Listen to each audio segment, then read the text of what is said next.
요즘에 저를 좀 사칭하는 불법 리딩방이나 텔레그램 또 단톡방들이 굉장히 좀 많아지고 있는데 각별히 여러분들이 좀 주의를 했으면 좋겠어서 이렇게 좀 영상을 찍게 됐고요. 실제 피해 사례들도 좀 있는 것 같아요. 저는 이런 리딩이라든가 이런 걸 전혀 하고 있지 않거든요. 저를 사칭한 어떤 문자가 온다거나 그런 걸 받으셨을 때는 그냥 무시를 하시거나 꼭 신고를 꼭 해주시면 좀 좋을 것 같습니다.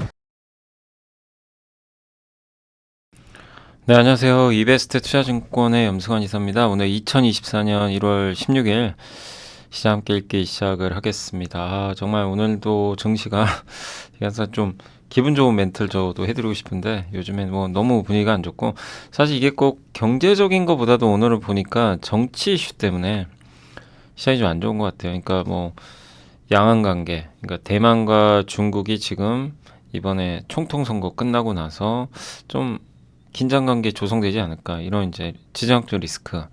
중동은 말할 것도 없고 그 상황에서 이제 어젠가요 그제였던가 북한의 이제 김정은이 우리나라 전쟁 얘기를 또 꺼내버렸잖아요. 그러다 보니까 이제 오늘 또 윤석열 대통령이 한마디 했죠. 예. 그러다 보니까 이제 이게 국내에서 갑자기 이제 한국은 물론 휴전 국가는 맞는데 지정학적 리스크가 항상 있긴 있어요. 근데 이제 많이 예전보단 강도가 약화됐죠. 근데 다시 한번 국내 또 전쟁 리스크까지 이게 불거지다 보니까 아주 증시가 지금 수출 이런 경제 금리 이걸로 움직이는 게 아니라요. 이 정치적인 거 전쟁 리스크로 막 움직여요. 그래서 정말 좀 어려운 그런 장인데 항상 그렇지만 말씀드린 대로 증시는 뭔가 짜증나고 불확실하고 안 좋을 때 투자했을 때 성과가 좋았고 지금 다 그러실 거예요. 주식 얘기하기도 싫고 계좌 닫고 싶고 아마 그러실 겁니다. 다 그런데 그리고 불과 한 달 전에는 또 반대였죠. 막 하고 싶고 야, 장 좋고 막 예. 그리고 왜냐면 그때는 계속 올라갔으니까. 근데 그때 항상 말씀드리지만 너무 오를 때 조심하고 좀 짜증날 때 투자하고 그 말씀을 많이 드린 것처럼 지금 짜증이 극에 달하는 날이 오늘인 것 같아요. 저도 그래요, 솔직히. 저도 오늘 시장 보면 정말 너무 막 이제 좀 짜증나고 피곤한 딱 그런 장이었다 오늘 스타일이. 근데 그럴 때 투자하는 게 맞았던 것 같아요. 물론 이제 미국 장이 또 빠지면 또 한번 출렁일 수 있지만 한국은 먼저 빠져버렸기 때문에 그래서 도망가지 마시고 그냥 단지 짜증난다고 투자 포기하지 마시고 오히려 반대로 좋은 기업들도 많이 내려오고 있잖아요. 그래서 반대로 활용하시고 항상 주의할 거는 너무 낙관적일 때, 너무 좋을 때 그때로 오히려 좀 경계하자. 예. 계속 올해 내내 반복될 겁니다. 이게 또 좋으면 더 좋을 것 같고 안 좋으면 더 빠질 것 같고 근데 그걸 반대로 하셨으면 좋겠고 일단 이제 오늘도 제가 장 끝나기 전에 미리 좀 일찍 좀 끝낼게요. 근데 오늘은 이제 레고캠바이오, LNF, LG화학, 오리온 요 네 개는 이슈가 좀 있죠. 실적하고 인수 요거랑 이제 삼성중공업, 하나솔루션이 요즘에 분위기 괜찮죠. 고려아연, 골프존, 옵트론텍, 백산 그리고 의료기기 그 다음에 홍해리스크에도 한국 수출 이상 없다. 요 내용 하고요. 그 다음에 이제 그 AI 관련된 내용이에요. 그러니까 AI 의심하지 말자. AI 쪽에 투자하는 건 맞다는 그런 내용이니까 한번 설명을 또 해드리도록 하겠습니다. 자, 먼저 이제 레고캠바이오가 오늘 주가가 아침에 급등했다 급락해버렸거든요. 근데 사실 레고캠바이오한테는 나쁠 건 없어요. 왜냐하면 지분 투자를 받은 거잖아요. 돈을. 왜냐하면 레고캠바이오는 적자입니다. 왜냐하면 돈을 벌 수는 없어요. 지금은 아직은 그죠? 임상을 성공해서 그걸 팔아서 돈을 벌어야 되는데 기술 수출만 했지 실제 신약 개발이 성공한 건 아니거든요. 그 기술을 수출한 거죠. 로열티를 받고 그 얀센이란 기업이 성공을 하면 이제 계속 로열티 받는 거죠. 이런 이제 그런 구조인데 아직은 적자인 상태에서 돈을 수혈 받는 거죠. 그리고 경영권도 보장받습니다. 그러니까 레고캠한테는 꽤 나쁜 이슈는 아니에요. 다만 이제 기대했던 해외 M&A는 좀 안 된 거죠. 그거는 그걸 기대하셨던 분들한테 좀 아쉬울 수 있지만 왜냐하면 지금 요즘에 미국의 제약사들이 이 ADC 항체 그 다음에 이걸 뭐라 그러죠? 항체 약물 접합제 이렇게 하는데 항체에다가 암을 타겟팅하는 약물을 딱 붙여가지고 암만 공격하는 거예요. 그래서 바이오도 한번 제가 함께 배우기 해야 되는데 진짜 어려운 영역 중에 하나죠. 근데 이제 그게 정말 요즘에 성장하고 있거든요. 그래서 그거 수출도 했고, 그래서 굉장히 이제 떠오르는 바이오 완전히 유망 기업으로 요즘에 많이들 언급은 되는데, 갑작스러운 또 M&A 이슈가 어쨌든 터졌습니다. 근데 주요 경영진의 지분율이 낮아졌고요. 김용주 대표가 3.3%밖에 안 갖고 있어요. 근데 경영권은 보장을 해줍니다. 오리온이 경영이 터치나네요. 그리고 프리미엄이 없다는 점은 좀 부정적일 수 있지만 현금 창출이 높은 기업으로 바뀌면서 어쨌든 그 기업 가치는 좀 이렇게 낮아지기보다는 좀 높아질 걸로 보고 있고요. 보통 대주주가 바이오 기업 팔 때 블록딜을 하거나 장내 매도를 하는 경우가 있는데 이러면 기업 가치가 안 좋지만 오리온 같은 이제 대기업이 인수를 하는 거니까 이 물량은 시장에 안 나오거든요. 그러니까 레고킴한테 나쁘진 않다. 그리고 오리온이 예전부터 바이오 사업 안 한 게 아니라 2022년 11월에도 오리온 바이오로직스 신규 자회사도 설립했는데 어쨌든 바이오에 의지가 있었던 거죠. 그러니까 최근 어제 또 OCI 홀딩스도 그랬고 OCI 그룹이 한미그룹. 근데 한미그룹은 돈은 벌어요. 그러니까 실적에 뭐 마이너스가 크게 되지는 않을 것 같고 왜냐면 플러스는 되는 거니까 예, 적자 기업은 아니잖아요 한미가. 근데 이제 레오캠 바이오는 아직은 일반 제약사가 아니거든요. 이제 어떻게 보면 순수 바이오 회사다 보니까 이걸 인수를 하게 되면 적자가 돼요. 이만큼의 적자가 오리온 실적에 반영되는 거죠. 뭐 근데 이거는 레고캠 바이오한테는 나쁜 건 아닌데 아무튼 뭐 레고캠 바이오도 오늘 완전히 급락을 해버리고 있고 다만 시장은 해외 M&A 기대한 거 아닌가 그리고 좀 더 비싼 가격에 팔아야 되는 거 아닌가 뭐 이런 걸 기대했던 분들한테는 좀 뭐 아쉬울 수도 있지 않나 하는 그런 부분 때문에 주가가 오늘 좀 부진했던 것 같고 다만 이제 중요한 건 어차피 이제 M&A 됐으니까 이제는 그 신약 개발이에요. 그래서 그 역량은 충분히 있는 기업이니까 뭐 이번 딜에 대해서 뭐 부정적으로 오늘 주가 빠졌다고 부정적으로 볼 필요는 없는 것 같습니다. 레오캠은 크게 걱정할 모성은 아니라고 보고 있고요. LNF는 목표 주가를 낮췄지만 실적이 정말 안 좋아요. 2,800억 까먹었어요. 한 분기에 재고 평가가 지금 마치 정유주랑 비슷하죠. 정유주가 원유 재고 갖고 있다가 원유값 떨어지면 재고 평가선 비슷해요 거의 지금. 예. 리튬 갖고 있는데 리튬값 폭락하니까 이익이 곤두박질 친 거죠. 뭐 사실 비슷한 케이스죠. 그래서 이거는 이제 평가 손실이니까 실제 손실은 아니에요 사실은. 예. 근데 어쨌든 이게 손실로 잡았고 이걸 제외해도 적자예요. 이 부분은. 그러니까 이건 일회성이잖아요. 이걸 제외해도 적자니까 굉장히 실적은 안 좋은 겁니다. 그래서 시장 기대치를 크게 하회했고 매출도 안 좋았고 특히 판가 떨어졌고 출하량이 안 좋아. 이게 증가해야 돼요. 출하량이. 예, 그래야 이제 추세적 상승 나오는데 근데 여전히 뭐 좋지는 않고 있습니다. 예. 그리고 이제 LFP 배터리 양극재 요 부분에 대해서 중국 거 이제 쓰면 안 되니까 미국의 그 IRA 우려 왜곡 집단 중국이 포함돼 있죠. 그래서 올해부터 시행되는데 이 전에 미리 좀 LFP 양극재를 많이 구매를 했나 봐요. 이 업체들이. 그러다 보니까 이 NCM 배터리 쪽은 조금 이제 출하량이 좀 감소하지 않았나. 뭐 이런 부분도 추측을 하는 것 같습니다. 또 차도 잘 안 팔리고 예전만큼. 그래서 올해 시장 전망치보다 좀 실적 추정치 낮췄고요. 다만 오늘 왜 주가 오르냐면 뭐 그럼 더 나쁠 거 뭐 있냐 이거예요. 이렇게 빅베스라 그러죠. 안 좋은 걸 다 털어버렸어요. 그러면 올해는 수익성 좋아집니다. 왜? 재고 평가 손실 해가지고 리튬 가격 옛날에 비싸게 잡아놓은 거 있거든요. 이거 다 반영을 해버렸어요. 그러면 올해 적어도 리튬 가격이 올라만 가주면 수익성은 또 반대로 좋아져요. 그래서 주가 올라버린 거죠. 여기에 하반기에 판매량 회복만 된다면 상반기까지는 좀 쉽진 않지만 그러니까 이제 그걸 보면은 아 나쁠 거 없네. 그래서 2차전지 특히 이제 오늘 LNF가 올라갔다. 그리고 저는 LNF 양극재 쪽에서 긍정적으로 저는 보고 있는 이유 중에 하나가 테슬라 사이버 트럭 거기가 이제 아마 올해 말이나 내년 초에 본격 대량 양산 들어갈 거예요.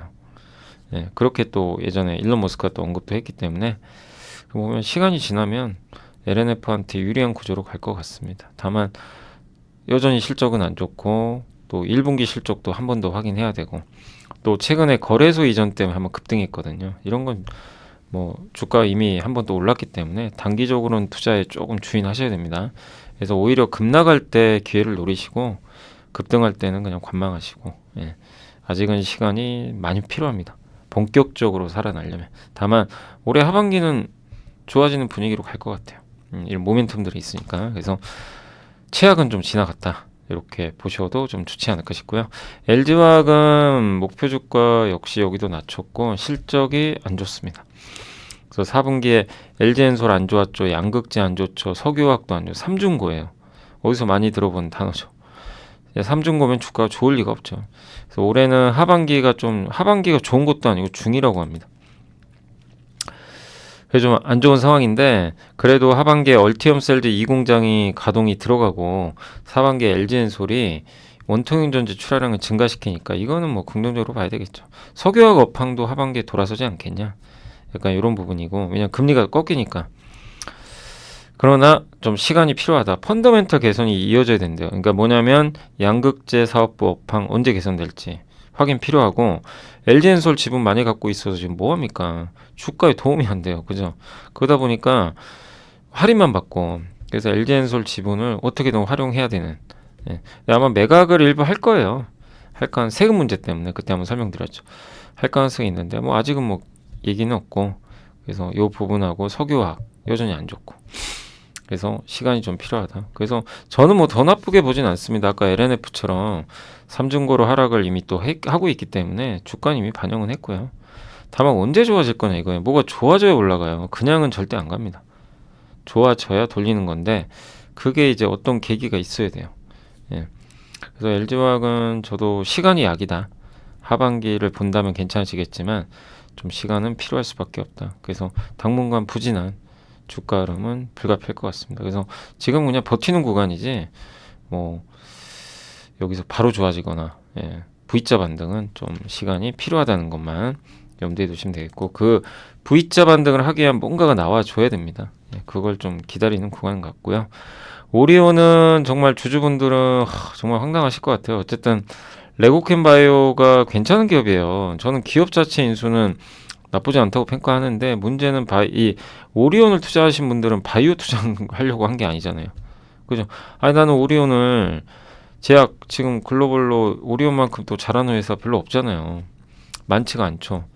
꾸준하게 해외에서 중국, 뭐 러시아 성장하고 있고, 돈도 정말 잘 벌어요. 꾸준하게. 예, 안정적이고. 예. 그러니까 흔들림도 없고. 근데 이게 갑자기 바이오가 들어오니까 투자 포인트가 훼손되는 거죠. 왜냐하면 바이오는 적자거든요. 까먹게 돼요. 그래서 이걸 만약에 연결로 잡죠, 이 실적을. 그럼 어떻게 돼요? 영업이익은 10% 이상 하향 조정되겠죠. 그러면 실적 가시성이 낮아지면, 왜냐하면 레고캠 바이오가 연간 한 4, 500억 까먹거든요. 적자예요. 이걸 그대로 반영해요. 연결이면. 연결이 아니라 이제 지분법으로만 회계 처리하겠다. 예. 그러면은 이제 지배주주 순위, 그러니까 순이익에만 영향을 주는데, 이때는 마이너스 2에서 3. 그러면 이제 회계상 영향은 좀 제한적인 거죠, 사실은. 예. 그래서 아직 이거는 어떻게 할지 결정은 안 됐어요. 그래서 그거에 따라 달라지겠지만, 시장은 어쨌든 제과기업의 바이오주 인수를 좀 안 좋게 판단을 하고 있는 것 같습니다. 그러니까 내가 오리온을 투자한 이유가 훼손된 거예요. 예. 나는 오리온이지 바이오 투자한 게 아니다. 차라리 바이오 투자할 거면 내가 바이오 투자하고 말지. 이제 이런 느낌 같아요. 그래서 정리하자, 이런 심리가 발동돼서 급락했는데, 어저께 OCI 그룹도 그렇고, 왜 이 기업들이 갑자기 느닷없이 바이오를 투자할까요? 이걸 한번 고민해 보세요. 성장하고 싶은 거예요. 이게 옛날에 이마트도 있었고 포스코도 있었고, 많은 기업들이 돈 가지고 뭐 했죠? 투자합니다. 뭐 리튬 사업, G마켓 인수 많이 하죠. 근데 그 결과는 몰라요. 지나봐야 하는 거예요. 그러니까 이 딜도 몇 년 후에 지나봐야 잘했었네, 거봐라 하지 말았어야지, 역시 안 좋잖아, 뭐 이런 수도 있어요. 알 수가 없어요 지금은. 근데 당장은 이익이 안 좋으니까 주가가 빠져버리는 거죠. 그러니까 기업은, 근데 바이오가 그만큼 좋으니까, 이게 신정상 사업이잖아요. 한미약품은 비만 치료제, MASH 대사질환 치료제, 지방간, 예, 이런 것들 분명히 성장하는 산업이에요. 그 다음에 레고캠 바이오의 ADC 굉장한 경쟁력이 있어요. 그거 보면 잘한 걸 수도 있어요. 장기적으로 기업의 이 그룹의 가치를 올리는 거니까. 근데 다만 당장 아니라는 거죠. 그러니까 이거에 대한 판단을 할 수가 없어요 지금은. 그래서 이건 주주분들이 선택을 하셔야 됩니다. 장기적으로 좋은 쪽에 포커스를 맞추고 아니 사업 다각화하면서 성장을 한다라면 뭐 괜찮다. 예. 난 견뎌내겠다. 오히려 이걸 기회로 삼겠다. 예. 그렇다고 뭐 오리온이 돈을 적자 낼 건 아니잖아요. 예. 연간 10%. 그럼 오늘 주가가 17% 빠졌어요. 연간 10% 이익감이 해도 주가 하락폭이 더 커요. 그럼 매력 있는 거죠. 그럼 나는 오히려 더 사겠다. 뭐 그건 자유예요. 근데 나는 이제 아이디어 훼손된 것 같다. 아, 나는 차라리 이럴 거면 내가 바이오를 직접 사지. 이건 아니다. 예. 나는 그 제과주로 샀기 때문에 그럼 난 다른 제과주나 다른 음식료로 갈아타겠다. 그러면 손절하시고 갈아타야 돼요.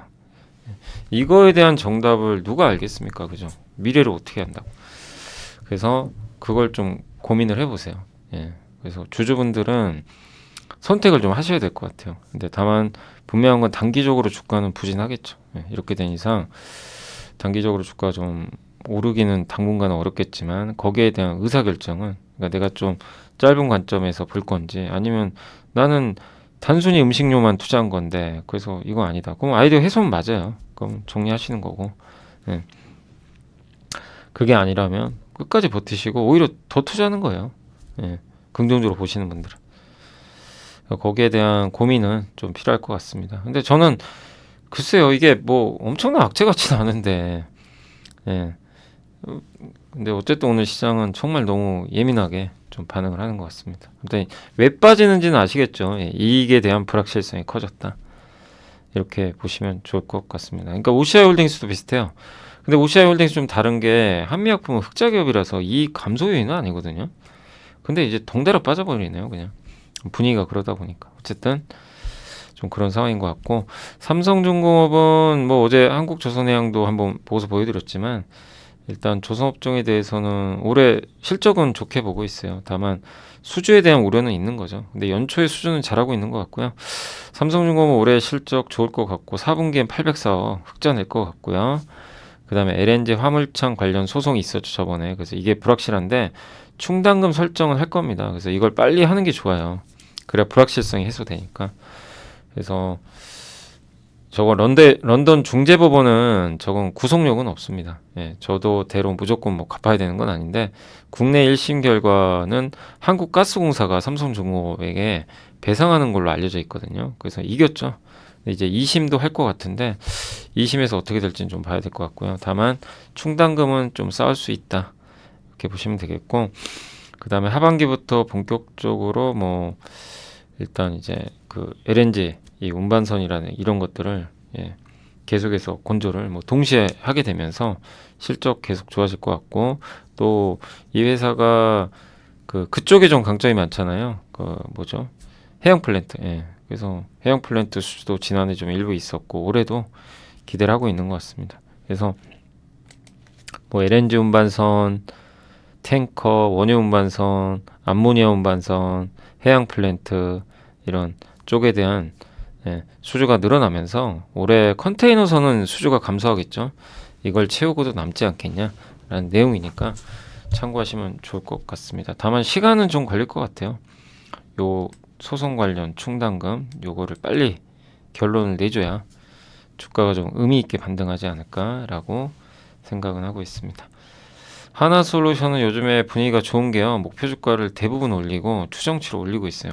4분기 실적은 기대보다 못할 겁니다. 그러나 태양광 쪽 본업은 괜찮을 것 같고 특히 이제 모멘텀이 있죠. 6월부터 동남아 4개국에서 미국으로 우회해서 수출을 못해요. 이제 왜냐하면 관세 부과합니다. 예. 캄보디아, 말레이시아, 태국 여기 베트남 이런 쪽에 중국 회사들이 여기로 통해서 미국으로 보내요. 그거 막아버리겠는 거죠. 근데 다행히 하나솔루션은 여기에 해당이 안 됩니다. 그래서 미국 수출할 때 뭐 예를 들면 하나솔루션이 말레이시아에 있는 공장이 미국에 수출하면 관세 적용이 없는 거죠. 네, 그리고 미국에도 공장이 또 따로 있으니까. 그러니까 결론은 이런 이제 규제로 인해서 하나솔루션 수혜를 받을 것 같다. 뭐 이런 내용입니다. 네. 그래서 여기 써 있죠. 말레이시아 설비는 이미 관세 면제 대상이다. 그리고 미국에 직접 공장이 있고 보조금도 받게 되고. 그리고 올해죠. 올해 초에 작년이죠. 작년 초에 그 NEM 3.0 요거 이제 전력 판매 제도가 바뀌었죠. 그래서 각 가정에서 전기 판매할 때 판매되는 요금을 확 낮춰버린 거죠. 그럼 각 가정에서 태양광 굳이 뭐하러 설치합니까? 가격 내가 전기 팔고 싶어도 많이 안 주니까. 네, 이거 악재라고는 그때 예전에 한번 말씀을 드렸죠. 제가 주식 담당자분하고도 직접 통화도 했었으니까 그때 한번 얘기를 해드렸던 것 같아요. 제가 이번에 이제 나오게 된 책에도 주식 담당자 통화하는 법 이제 책에 맨 거의 마지막에 주식 담당자 활용법 뭐 약간 이제 그런 건데 거기에 사실 요 내용 넣어놨거든요. 예, 근데 아무튼 그것 때문에 실제 주가가 안 좋았는데 이제는 이제 그 악영향을 좀 해소할 것 같다 이런 내용이고 그 이유 중에 하나는 얼마 전에 마이크로소프트 상업용 태양광 그거 공급 계약을 맺었고 또 미국 최대 발전 회사죠. 요 회사가 1월부터 전기요금을 올린대요. 전기요금을 올리면 전반적으로 이제 태양광 회사들의 마진이 올라갈 가능성이 있습니다. 예. 그래서 이런 부분들은 좀 올해는 우호적이다라고 보고 있는 것 같습니다. 하나솔루션 주가도 많이 빠져 있고 그래서 올해 방향성이 되게 편해요. 이미 작년에 다 두들겨 맞아가지고 한번 확 빠졌잖아요. 그러니까 빠질 때는 아프지만 올해는 뭐 괜찮은 거죠. 그러니까 하나솔루션은 꾸준히 보유하셔도 되겠고 조정이 한번 크게 나온다면 또 기회가 될 것 같습니다. 고려아연 뭐 여전히 주가 부진하지만 이게 두 가지 면에서 좀 혼재되는 것 같아요. 그러니까 뭐냐면 재련 수수료 TC죠. 이게 올해 안 좋대요. 이 재련 수수료가 올라가야 수익이 좋아지거든요. 근데 여기에 대한 좀 리스크는 있어요. 근데 이걸 모르는 건 아닌데 올해 좀 안 좋을 거로 계속 얘기는 했거든요. 근데 또 이런 아연이나 메탈 가격 같은 경우는 또 최근 흐름이 그렇게 나쁜 건 아니거든요. 구리도 마찬가지고. 예. 근데 이 재련 수수료가 좀 떨어지다 걸로 보다 보니까 시장에서는 좀 우려하는 것 같습니다. 그리고 자회사는 좋아진다고 하더라고요. 자회사 SMC 호주 여기가 이제 가동률이 올라가면서 이런 부분은 또 긍정적으로 볼 수 있는 부분인 것 같습니다. 그리고 금속 가격이 좋죠. 귀금속, 금은 뭐 이런 쪽 금도 하고 은도 하니까 이런 쪽은 좀 우호적인 부분이 있는 것 같고요. 또 자회사 2차 전지죠. 캠코, 그다음 K잼, 여기 LG화학과 같이 한 거죠. 이런데 특히 이제 캠코는 지분율을 30%에서 67%까지 올리면서 그 이 니켈 밸류체인에 확실하게 이제 발을 담궈놓은 상황인데 그리고 중국 자본이 안 들어가잖아요. 그래서 매력이 있어요. 그래서 어느 시점에서 저는 2차 전지가 다시 좀 부활을 한다면 고려아연도 좀 중심에 서지 않을까. 왜냐하면 미국 법에 의해서 중국 자본이 지금 안 들어갔기 때문에 저는 프리미엄을 받을 수 있다고 생각합니다. 네. 그리고 중국을 대체할 수 있는 거. 그러니까 중국이 이 원재료 꽉 잡고 있잖아요. 뭐 리튬부터 해가지고 니켈 이런 거 다 가공하고 어제 뭐 E&D 기억나시죠? E&D 그 에코앤드림 이 회사는 전구체 중국 대신이죠. 이런 기업들의 이제 가치는 저는 올라갈 가능성이 높다고는 봐요. 중장기적으로. 다만 지금 2차전지가 업황이 안 좋다 보니까 그런 거지. 당장 주가에는 영향 안 주지만 뭐 이런 모멘텀은 분명히 있는 거죠. 중국을 대체할 수 있다는 거. 그래서 좀 시간은 걸리지만 천천히 좀 대응해 나가시면 좀 좋을 것 같습니다. 아무튼 잘 버티시면 좋을 것 같고요. 골프전은 당장 뭐 큰 모멘텀은 없었죠. 근데 이제 턴어라운드 할 것 같대요. 그래서 목표 주가 유지했고 13만 원 NH에서 일본 대표 편의점 기업 로손 있죠. 로손 자회사 로손 엔터테인먼트와 스크린 골프 사업한답니다. 일본은 골프가 또 대중화된 국가 중에 하나죠. 그래서 이 실내 골프도 아마 고성장 할 걸로 좀 보고 있는 것 같고요. 한 달 만에 국내 점포 수준, 시스템당 그 얼마나 라운드를 하냐, 이게 한 달 만에 국내 정도까지 이제 올라왔다고 하니까 굉장히 가파르게 성장한 거죠. 그래서 4분기 실적 괜찮을 것 같고요. 5개 분기 만에 드디어 영업이익이 전년 대비 반등할 것 같다. 5개 분기 만에. 이렇게 좀 보고 있습니다. 그리고 신제품으로의 전환도 빨리 진행되고 있고요. 또 국내에서는 이제 그 뭐 골프전 스크린 골프 리그 이것도 확장을 하고 중국에선 신규 사업을 통해서 매장 오픈을 준비 중이라고 하고 있고요. 미국에서는 지금 브루클린 3호점 출점에 따른 실적 반등도 기대된다. 이 내용인데 중요한 거는 이제 일본이나 이런 거 제일 중요한 국가는 미국이에요.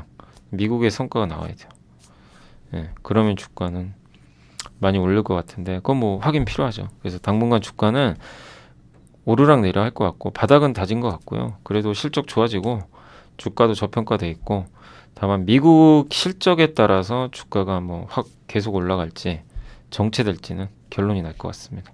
그러니까 지금 시장 보시면 막 인기주들 많죠. 막 계속 올라가지고 이런 기업도 있고, 근데 그 기업들 요즘에 다 두들겨 맞고 있죠. 근데 이렇게 부진했던 기업들도 있어요. 찾아보시면 대표적으로 부진한 거 뭐 고려아연, 골프존, 오늘 딱 이게 보면 공통적으로 하나솔루션 다 왕따주들이에요. 작년에, 그죠? 그 다음 나오는 옵트론테 다. 근데 이런 것에서도 내가 아이디어를 찾아보는 것도 하나의 방법이에요. 그러니까 계속 많이 올랐던 기업보다 안 좋았는데 뭐가 좋아질 것 같다. 근데 그 중에 얘 진짜 좋아지는 거 맞아. 이제 이걸 찾아내는 게 이제 그게 포인트인데, 그건 만만치가 않은 작업이죠. 근데 그 중에서 자기가 선택을 해야죠. 근데 많이 빠진 건 좋아요. 그래서 저도 소외주 위주로 보시라고 말씀은 드리고 싶은데, 소외주라고 해서 무조건 하시면 안 되고요. 소외주 내에서 내가 분석을 했을 때 이제 이건 좋아질 것 같다 올해는 분명히. 예. 그러면 그런 거를 분할로 접근하시되, 단타할 거냐, 짧게 트레이딩 할 거냐, 좀 길게 가져가 볼까, 이거에 대한 고민은 좀 해보세요. 예. 그래서 소외주 투자는 나쁘진 않습니다. 단 시간은 걸리더라도. 근데 옵트론텍도 마찬가지죠. 옵트론텍 뭐 아시겠지만 정말 주가 많이 빠졌잖아요. 그래서 예전에도 많이들 물어보시더라고요. 근데 이제 이게 광학 필터, 스마트폰에 들어가는 필터 만드는 그 스마트폰 렌즈 있죠? 예, 카메라 거기 관련된 기업이에요. 필터 만드는 기업인데 뭐 워낙 안 좋았죠, 스마트폰. 그래서 계속 주가도 빠졌고 실적도 안 좋았고. 예. 근데 이제 프리즘 등 그 폴디드 좀 있죠, 잔망경. 거기에 관련된 부품을 이제 공급을 하고 있습니다. 그래서 이 요즘에 스마트폰 고사양 스마트폰에는 그게 들어가니까 이젠 좀 실적이 좋아질 것 같다, 이런 내용이고, 사실 22년도에 엄청난 적자를 봤어요. 그래서 사업 구조를 개편했어요. 그 효과가 올해부터 나올 것 같다, 이 내용이고, 적자 품목 없애버리고 베트남으로 생산 시설도 옮겨버렸어요. 회사가 이제 생존을 한 거죠. 했고 올해 성장이 나올 것 같다, 이 내용입니다. 다만 스마트폰 출하량 영향은 좀 불가피하다. 올해 얼마나 출하량이 증가할지 모르지만 폴디드 줌 있죠. 예. 카메라에 들어가는 그 광합줌, 요 수요는 늘어난다. 애플도 이거 채택했잖아요, 폴디드 줌을. 그래서 애플, 삼성전자가 이런 폴디드 줌을 채택을 하고 있기 때문에 여기에 연관 있는 기업들의 그래도 실적 성장은 좀 나오지 않겠냐, 이렇게 좀 보고 있는 것 같습니다. 그래서 이미지 센서 필터가 원래 주력인데 광합줌 매출이 좀 올해, 작년에 크게 늘어났고요. 이미 올해도 12% 성장할 걸로 전망을 하고 있습니다. 거기다가 중화권 스마트폰 제조사들도 이 폴디드 줌 적용을 확대할 움직임이 있다고 합니다. 그리고 자동차에 들어간 헤드램프용 요 웨이퍼라고 하는데, 마이크로 렌즈 어레이란 이제 글래스라는 웨이퍼를 양산을 좀 진행 중에 있다고 합니다. 그래서 차량용에도 이제 들어가는 거죠. 예, 어떻게 보면. 예. 그래서 전장 부품 관련 비중도 늘어날 것 같다. 근데 올해 진짜 이 정도 실적이 나올지 몰라요. 그래서 이 정도 나온다면 183억의 이익을 내면은 퍼가 5.7배니까 굉장히 싼 거죠. 그리고 재무구조도 개선했고, 그럼 결국엔 이번 4분기 또 올해 1분기 이런 실적들을 체크하시면서 대응을 하시면 될 것 같아요. 진짜로 좋아지는지 확인할 필요는 있습니다. 어쨌든 올해 부진했던 실적 탈피 보시면 22년도 너무 안 좋았는데 돌아섰고요. 그 다음에 광학줌 부분 가동률도 올라가고 있어서 올해는 뭐 나아질 것 같고, 다만 트레이딩 하시는 게 좋아요. 뭐 장기 투자보다는. 스마트폰 부품이니까 이걸 뭐 몇 년 가져갈 수는 없습니다. 그러니까 짧게 한 뭐 수익률 한 20% 정도죠. 네, 그렇게 좀 트레이딩 관점으로 하셔야지 편해요. 네, 왜? 구조적 성장은 아닙니다. 이 업종 자체가. 그래서 이런 걸 들어가시기 전에 정하고 들어가셔야 돼요. 나는 이거 뭐 예를 들면 AI예요. 경쟁력 있어요. 그러면 뭐 어느 정도 끌고 갈 수도 있죠. 근데 그 업종은 아니거든요. 그러니까 그걸 명확하게 좀 결정을 하실 필요는 있는 것 같습니다. 아무튼 좀 최악이 지나가서 올해 좋은 실적 내기를 한번 기대해 보겠습니다. 자동차에도 이렇게 많이 들어간다고 합니다. 백사는 나이키 관련주입니다. 그래서 저번에 한번 말씀드린 대로 갑자기 내부자 매수 있었다고 한번 알려드렸잖아요. 근데 이제 목표 주가 오늘 2만 원으로 신규 리포트가 하나 나왔고, 나이키 내부 점유율이 늘어나고 있고, 차량용 내장, 그러니까 나이키 합성 피혁이에요. 나이키 신발, 그 다음에 우리 자동차 안에 뭐 시트 같은 거 내장재, 요 두 곳으로 들어가. 물론 이 나이키 비중이 크죠. 신발 쪽이. 그래서 나이키 실적이 제일 중요한데 올해 나이키 합성 피업 부문에선 점유율 1등 할 것 같다. 근데 나이키가 워낙 안 좋았죠. 그러니까 신발 도대체 언제 좋아지느냐. 근데 조금씩 좋아질 걸로 봐요. 예, 그래서 인도네시아 공장도 좀 하반기 올해 증설되고 차량용 내장재도 글로벌 진출 기대하는데 현대차 그룹에 지금 납품을 하고 있는데 다른 이제 글로벌 자동차 제조사들과도 논의를 하고 있다고 합니다. 그래서 자동차 그룹 S사의 모델 일부에 또 합성 피업을 소량 작년에 탑재도 했다고 합니다. 본격적으로 탑재 모델이 확대되면 차량용 내장재 부분 매출만 또 2천억 이상 나올 수 있다. 그래서 연간 매출액이 5천억인데 내장재 매출이 크게 늘어나면 실적은 더 점프하는 거죠. 그래서 아직은 스포츠용이 신발이 훨씬 높아요. 예, 그렇지만 요게 그 자동차가 선전을 또 해준다면 상당히 좀 실적 안정성 높아지겠죠. 근데 나이키와 관건인데, 하여튼 나이키가 내년부터는 좀 확실히 성장할 걸로 보고 있습니다.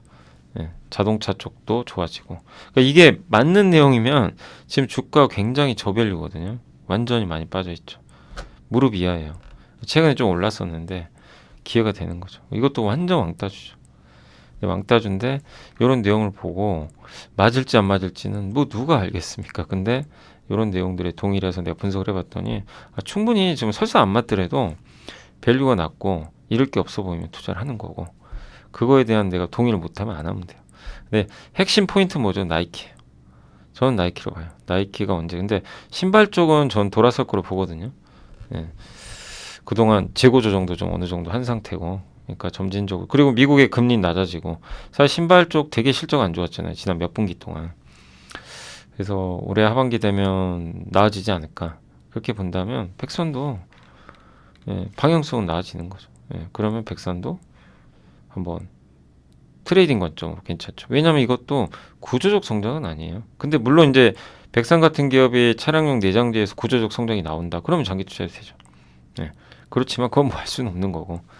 그래서 뭐 이제 이런 부분도 고민해 보는 거죠. 예. 그러니까 정답이 이게 무조건 맞아, 야 네 말이 맞아, 네 말은 틀려, 이렇게 이중잣대로 보지 마시고 여러분이 직접 평가하셔가지고 이건가? 근데 내가 이럴 확률이 얼마나 되나? 그래서 저평가할 때 사시라는 거예요. 투자는 주가가 바닥에 있고 저평가에 있는데 업사이드가 나올 만한 뭔가 재료가 있어야 돼요. 뭐 그게 실적이든 모멘텀이든. 안 그러면 못 올라가니까. 예. 그래서 그런 걸 투자해서 내가 중장기 투자할 거냐 짧게 할 거냐 정해놓고 투자해서, 결론은 모르죠. 지나봐야 아는 거죠. 실패하면 실패한 거 인정하고, 왜 실패했지? 성공할 수도 있잖아요. 20% 수익 나고. 이거 성공했네. 그럼 그게 경험이 되는 거예요. 그렇게 해서 쌓아 나가는 거지. 뭐 어떻게 하루아침에 되겠어요. 그죠? 예. 그러니까 해봐야 되는 것 같아요. 근데 다만 이제 주식 투자 그래서 어렵죠. 예. 뭐 당장 성과가 나는 건 아니다 보니까. 그리고 하다 보면 뭐 손해도 보니까 참 어렵긴 한데, 아무튼 고민은 한번. 네, 오늘은 이제 공교롭게도 이게 기업들이 다 완전 왕따주들이 좀 많아가지고 한번 좀 각자 스스로 한번 아이디어 고민은 해보시면 또 좋을 것 같습니다. 의료기기는 원택 좋고요. 브라질량 수출이 12 아마 그 4분기 수출 괜찮았다고 하고, 제이시스 메디칼도 수출 괜찮고, 덴서티요 신제품 요게 발주로 미국향 수출이 많이 늘었다고 합니다. 그리고 APR 아시죠? 요게 이제 올해 지금 현재 1, 2월 최대어예요, 최대어. 2월 1일인가 2일 날 제가 알기로는 그 공모주 청약이 예정돼 있어요. 그래서 아마 많이들 하실 것 같긴 한데, 요게 그 홈 디바이스, 집에서 화장품 양이나 약 발라가지고 얼굴에다 이렇게 딱딱 문대는 거예요. 문대면 얼굴에 이제 이게 들어가요. 화장품 같은 게, 약 같은 게. 그 피부 주름도 개선해주고. 그런 거 만드는 회사죠. 근데 요게 뭐 최근에 다른 업체들도 이 시장에 뛰어들고 있죠. 1월에 클래시스, 아마 클래시스 오늘 새로운 제품 그 경쟁 모델 아마 공개한 것 같더라고요. 임플란트는 수원시 매출액이 좀 전년 동기 증가했고 러시아 선적이 발생해서 전분기 대비해서 큰 폭 성장 보여준 거예요. 뭐 임플란트도 회복되는 것 같고, 근데 상반기 의료기기 핵심 이벤트는 아이센스가 유럽에서 인증받는지, APR이 상장하는 거, 휴젤이 FDA, 보톡스죠.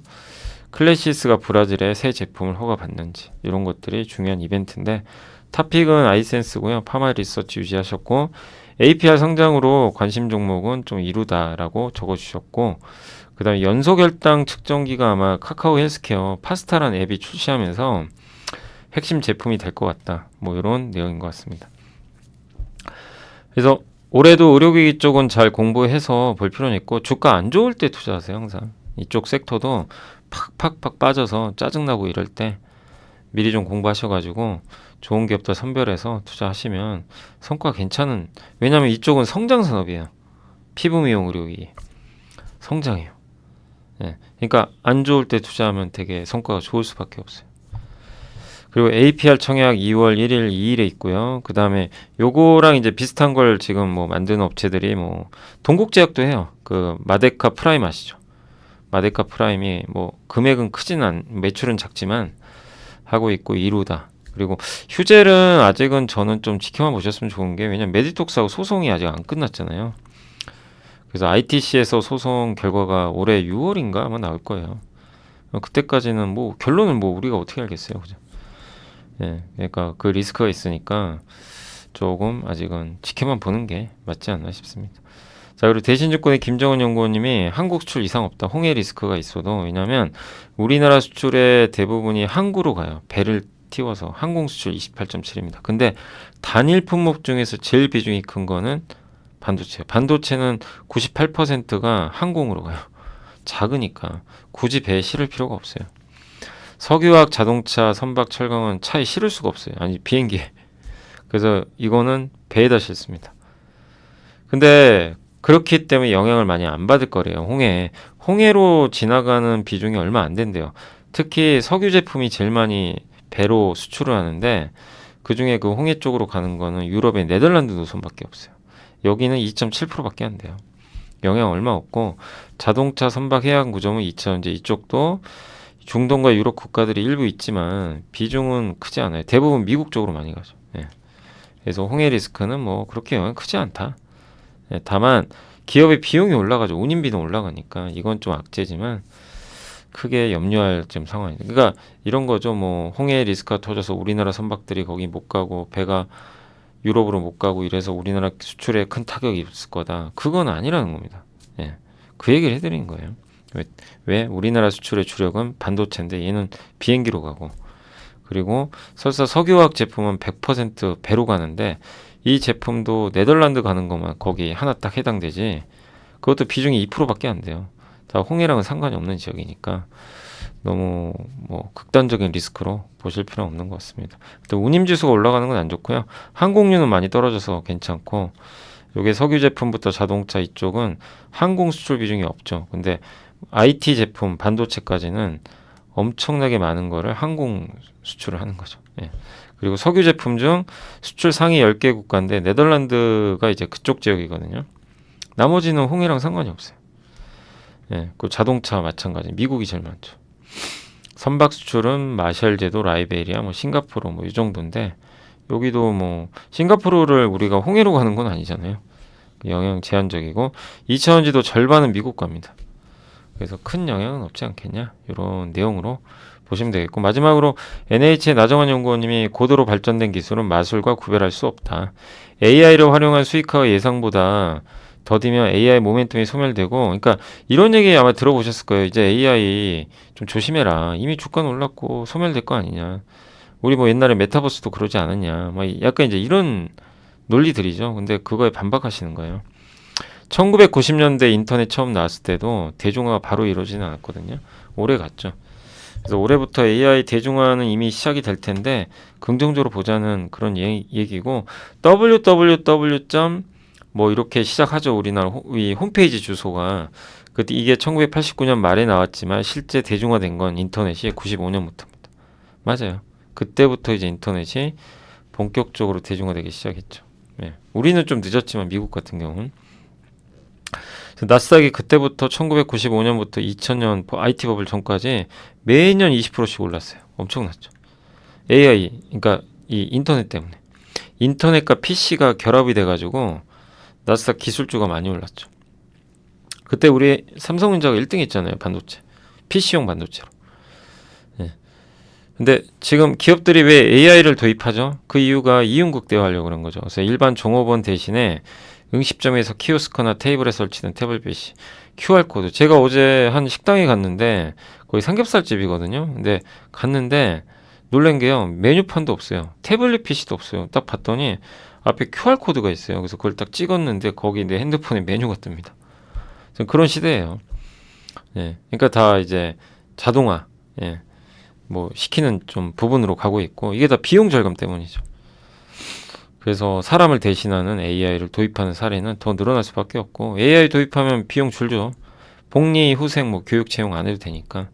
구글은 그래서 이미 6%의 직원을 작년에 해고했고 올해 광고 판매 부문도 3만 명이나 구조정을 고려 중에 있다고 합니다. 한국도 좀 다르지 않다고 하는데 국민은행 AI 상담 서비스 도입하면서 콜센터 상담사분들을 240명 또 해고 조치했다고 합니다. 그래서 OECD는 직업의 25%가 AI로 대체되는 무서운 얘기죠.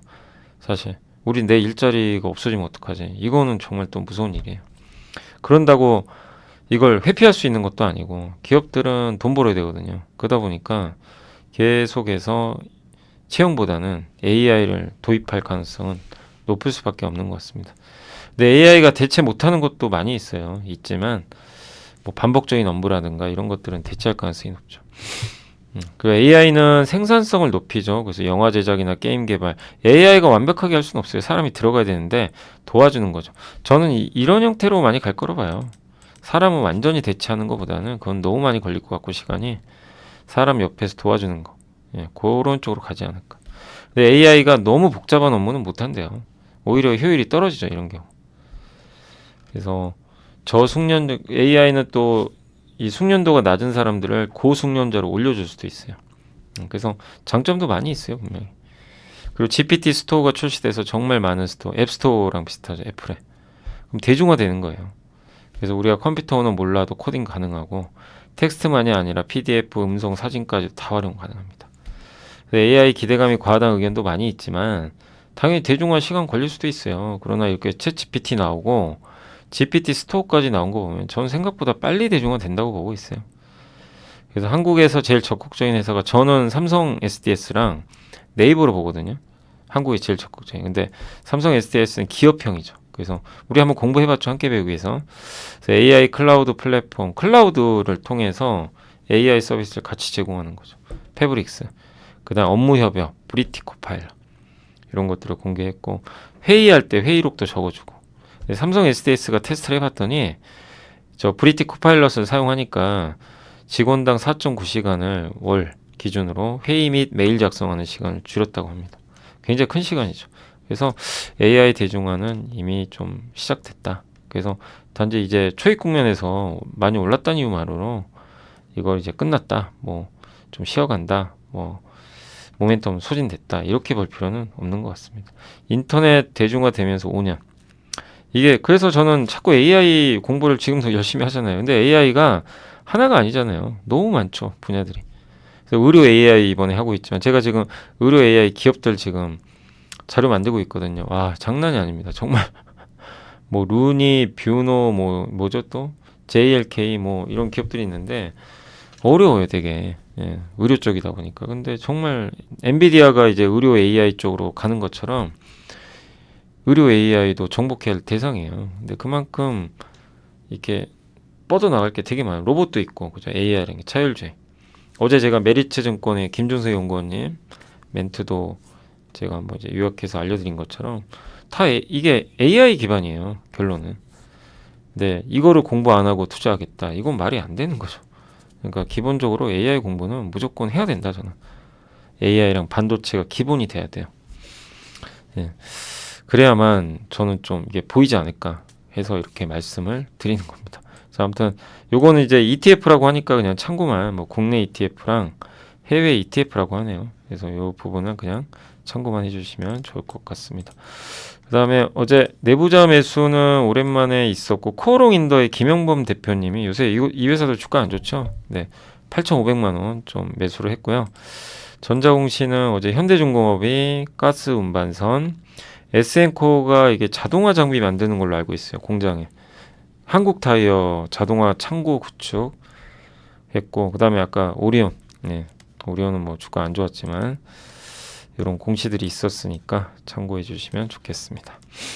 자, 오늘 이제 시장 한번 좀 말씀을 드릴게요. 오늘 이제 잠시만요. 예. 국내 증시는 오늘 다시 2,500까지 깰 정도로 너무 안 좋았고요. 지금 아직 끝난 건 아닌데 제가 지금 또 2시 반이거든요. 그래서 오늘도 좀 일찍 나가야 되고, 제가 사실은 내일은 라이브도 못하고 좀 다른 일정이 있어가지고요. 하루 종일 좀 비워야 돼요. 그래서 내일 제가 저녁에 방송을 하나 올릴지 안 올지 저도 아직 모릅니다. 오늘 집에 가가지고 집에서 하나 녹화를 뭔가 하려고 좀 생각은 하고 있는데 그게 안 될 수도 있고요. 그래서 내일은 방송이 아예 없을 수도 있고, 아니면 뭐 저녁에 하나 그냥 녹화한 것만 올릴 수도 있는데, 예, 아무튼 내일은 좀 양해해 주시고요.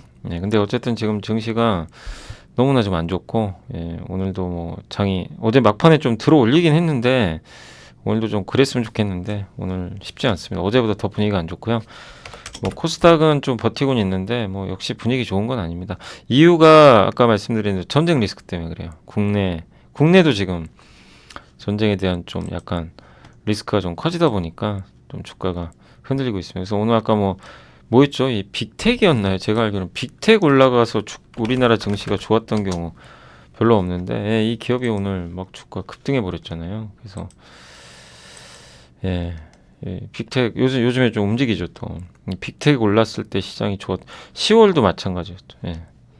증시랑 좀 반대로 가는 기업 중에 하나인데, 아무튼 전쟁 리스크가 또 오늘 시장을, 예, 장악을 하고 있습니다. 그래서 빅텍, 한국석 이게 자전거 섹터에 포함되다 보니까 2차전지는 오늘 아무래도 LNF가 안 좋은 실적을 냈지만 그래도 주가는 급등했습니다. 그래서 오늘 2차전지 좀 괜찮고, 로봇주는 오늘 그 인탑스가 삼성에 납품한다, 뭐 부품 이런 내용이 있었고요. 요새 6G 관련해서 통신 장비도 오늘도 좋습니다. 그러나 저는 조심하자, 통신 장비. 지금 최근에 오히려 올라와서 좀 비중을 줄일 수 있는 기회가 아니겠냐. 근데 많이들 물어보시더라고요. 통신 장비 어떻게 해야 되냐. 근데 이렇게 한 번씩 급등하거든요. 그럴 때 좀 줄여 나가시는 게 좋다고 생각을 하고요. 비만 치료제에서는 오늘 뭐 뚜렷한 건 안 보이고요. 풍력 쪽 오늘 좀 일부 올랐네. 동국산업이 올랐군요. 그리고 한국전력, 한전은 뭐 실적 이제 앞으로 좋아질 거다, 뭐 이런 내용이 있고요. 웹툰 관련주는 키다리 스튜디오나 MBT 정도가 좀 올랐습니다. 뭐 다 올랐다고 보기는 어렵고, 항공주도 그냥 기업마다 좀 차별화됩니다. 근데 저가항공사 TA항공이 대한항공이 그 유럽 노선 일부를 아마 받을 거란 얘기도 있더라고요. 이제 그러다 보니까 좀 강세를, 왜냐면 아시아나랑 이제 대한항공 합병하니까요. 가능성이 높아졌죠. 휴대폰 부품 쪽에서는 이제 인탑스가 원래 휴대폰 부품사거든요. 이제 로봇 전에. 그래서 오늘 이쪽에 포함이 돼 있는데 뭐 이것 빼면은 강하다고 볼 수는 없는 것 같습니다. 2차전지도 뭐 LNF나 일부 기업들이 강한 거지. 오늘 분리막 좀 괜찮고요. 근데 다 강한 건 아니에요. 또 이렇게 보면 빠지는 건 빠집니다. 오늘 LG화학도 좀 빠져 있고, 이노베이션도 뭐 약한 상황이고요. 포스코홀딩스도 부진한 상황이 이어지고 있습니다. 제약주들은 오늘 아까 레고캠바이오가 좋았었지만 일단 오늘은 그 동아소시홀딩스, 예, 요건 이제 상대적으로 굉장히 저평가돼 있죠. 예, 대형 제약사 중에서도 이쪽이 조금 분위기가 괜찮은 편이고, 다만 오늘은 뭐 경남제약, 유유제약 뭐 이런 기업들의 주가는 좀 안 좋은 것 같습니다. 그리고 다 빠졌고요. 안 좋아요. 해운주는 이제 다시 급락. 해운주도 너무 올랐어요. 그래서 제가 어제도 말씀드린 대로 조금은, 예, 흥분하지 말자. 예, 해운주들이 호재는 맞지만 단기간에 너무 급등했죠. 예. 그리고 조선주는 오늘 하루 만에 또 안 좋습니다. 그래서 물론 뭐 한국조선이나 현대중공업그룹주 안 좋지만 하나오션도 안 좋고, 현대미포는 실적이 좀 여전히 안 좋을 거라는 좀 우려가 있습니다. 그러나 뭐 조선주는 계속 좀 버텨 나가셨으면 좋겠고, 그 다음에 온디바이스 AI 쪽도 오늘 안 좋고요. 제주반도체만 살아있는 것 같아요. AI 챗봇도 일단 오늘 많이 흔들립니다. 연초에 좀 많이 올랐던 섹터들이죠. 그나마 테크잉 좋고요. 에이징랜드, 한미 뭐 대표 반도체에서 다 급나가고 있습니다. 예. 그냥 일단 이제 차익 매물 쏟아지는 거예요. 악재가 나온 건 없어요. 예. 각별히 악재 나온 건 없어. 임플란트도 오늘 빠지고, 다음 바텍은 좀 올라가는 게, 바텍도 전형적인 소외주예요. 근데 올해 아마 실적은 저는 돌릴 걸로 보거든요. 그러니까 아까 그 소외주랑 비슷한 개념이죠. 그래서 저 이제 연말에 한두 번 이제 보고서 소개해드렸지만, 예. 그러니까 참 오히려 이렇게 좀 소외주들은 일부 올라가는 건 보이는데 답답한 장입니다. 자동차도 여전히 안 좋고요. 예. 자동차 업종도 현대차, 기아, 오늘 뭐 한우 시스템 좀 답답한 상황이고, CNT 탄소 나노튜브 쪽도 좋지가 않고요. 엔터주 정말 너무 안 좋습니다. JYP가 있지 아시죠? 있지란 그룹이 사실 있지가 뭐 트와이스 정도는 아니죠. 아닌데도 이번에 초동 앨범 판매가 기대에 못 미쳤대요. 그러니까 이게 또 빌미가 돼요. 앨범 야 그거밖에 안 돼? 던져. 이런 거죠. 예. 그러니까 이제 지금 뭔가 재료는 없는 상황에서 비처가 다음 주에 아마 데뷔하는 걸로 아는데 그냥 뭐 안 되니까 계속 그냥 물량은 쏟아집니다. 근데 저는 엔터주를 굳이 이렇게까지 나쁘게 볼 필요는 있나? 예. 이미 앨범 안 좋아진 거는 작년부터 조금 알려진 뉴스인데, 앨범도 앨범인데요. 이게 점점 뭐 굿즈라든가 이런 걸로 다변화되는 그 실적을 올해 확인은 해봐야 되거든요. 근데 정말 이게 투자가 이래서 어려운 것 같아요. 정말 끝도 없이 오르더니 엔터주가 작년 상반기에 2차 전지처럼 하반기에 식더니 요새 뭐 급락하고 있습니다. 그러나 저는 뭐 성장이 끝났다고 생각은 안 하고 있어요. 전 힘든 구간 또 잘 이겨내셔야 될 것 같고요. 반도체도 좋지가 않고 여러모로 좀 힘든 상황은 계속 이어지고 있다라고 일단 말씀을 드리겠습니다. 그래서 오늘 시장은 어쨌든 대부분 좀 좋지가 않고, 시가총액 상위 기업들도 뭐 마찬가지인 것 같아요. 오늘 뭐 급락 종목이 훨씬 많죠. 보시다시피 오늘 오리온 아시죠? 오리온 빠지는 이유는 아까 설명을 해드렸고, OCI 홀딩스, JYP, SM, 현대미포, 뭐 NC소프트, 크래프톤, 영원무역, 이오테크닉스, 하나오션, 뭐 펄어비스 주가다 한국의 뭐 대표 기업들 다 주가가 안 좋은 편입니다.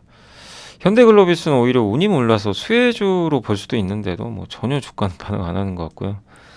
제일제당도 안 좋고, 페노션, 하이브, 뭐 SKC, 한국조선해양, 호텔신라, 뭐 카카오, 한국타이어 대부분 좀 부진하고, 그나마 오늘 좋은 기업은 한미사이언스, 이제 오시아홀딩스 인수. 동원산업은 왜 이렇게 올라갔냐면요, 자사주 대규모 소각한대요. 우리나라 기업들 다 이러면 얼마나 좋을까요? 메리츠금융도 급등하고, 자사주 전량소 3,200억이에요. 그러면 이 회사 시총이 얼마예요? 1조 8천억이니까 어마어마한 거죠. 예. 20%? 20%. 그러니까 시총의 20%를 없애버리는 겁니다. 대단한 거죠. 예. 우리나라 좀 자사주 소각 좀 많이 해주세요. 좀 기업들. 요새 일본은 자사주 매입 소각 많이 해서 주가도 많이 가던데, 참 한국은 이게 참 어렵네요. 그리고 뭐 오늘 2차 전지 일부 좀 살아났고, 그러나 뭐 이 몇 개 제외하면 증시는 아주 차갑게 식었다라고 봐주시면 좋을 것 같습니다. 자, 오늘 이제 저도 또 나가봐야 되는데, 이게 하루하루 정말 방송하기 너무 힘드네요. 힘들고 장도 안 좋고, 뭐 무슨 얘기를 한다고 해도 이게 잘 되게 어려운 시장인데, 그러나 아까 서두에 말씀드린 대로 안 좋을 때 저는 오히려 기회를 노리시고, 또 좋아질 때 오히려 조심하시고, 그걸 좀 다시 한번 좀 말씀을 드리면서 오늘 여기 시장 함께 읽기 여기서 마무리하겠습니다. 아무튼 오늘 너무나 고생하셨고, 저는 내일은 제가 방송을 아예 라이브 못 하고요. 라이브 못 한다고 이제 공지해드렸고, 저녁에 방송 여부는 일단 저도 잘은 모르겠어요. 오늘 집에 가서 제가 찍을 수 있을지 몰라가지고 뭐 그거는, 그래서 정 안 되면 제가 목요일 날, 뭐 아무튼 내일 못 올리는 거는 목요일 날 다 해드릴 거예요. 뭐 보고서나 이런 것들은. 그래서 그거는 일단 말씀드리겠습니다. 아무튼 고생하셨고요. 저는 또 다음에 찾아뵙겠습니다. 감사합니다.